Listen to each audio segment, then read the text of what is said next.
काढून बाजूला जवळच ठेवून घ्या।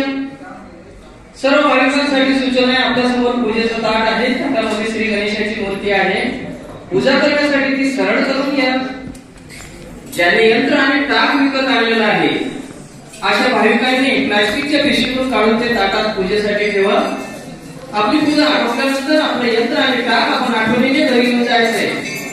आता आपल्याला अभिषेक करण्यापूर्वी काही क्रिया करायच्या आहेत। सर्वप्रथम आपण 3 वेळा माझ्यासोबत ओमचा उच्चार करणार आहात। ओमच्या उच्चारातून वातावरण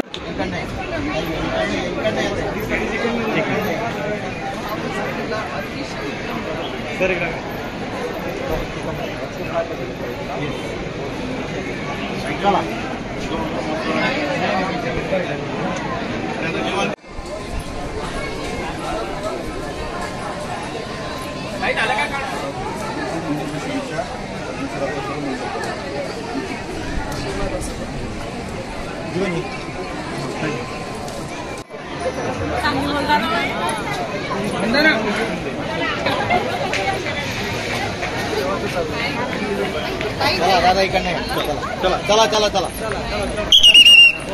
ताई